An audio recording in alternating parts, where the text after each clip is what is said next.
რა ანალიზების გაკეთება არის აუცილებელი წელიწადში ორჯერ 60 წლის ზევით პაციენტებში, რათა ჯანსაღად იყოს საყრდენ მამოძრავებელი სისტემა.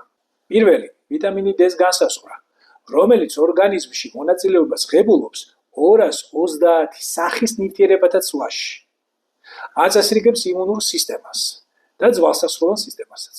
მეორე, ელექტროლიტების განსაზღვრა სისხლში, განსაკუთრებით იონიზირებული კალციუმის, რომელიც წარმოადგენს ერთ-ერთ აუცილებელ კომპონენტს ძვალსასროლანი სისტემის სიმყარის საქმეში. მესამე, მაგნიუმის დონე სისხლში. ის აუცილებელი ელემენტია ორგანიზმში და აწესრიგებს კალციუმის გადანაწილებას ძვლებში, აწესრიგებს კუნთოვან ტონუსს, ასტაბილიზირებს ნერვკუნთოვან სისტემას. მეოთხე, რკინის განსაზღვრა სისხლში. რკინა წარმოადგენს ჟანგბადის გადამტანს ორგანიზმში და განსაკუთრებული როლი ენიჭება ნივთიერებათა ცვლაში. მეხუთე, ვიტამინი B12-ის განსაზღვრა სისხლში.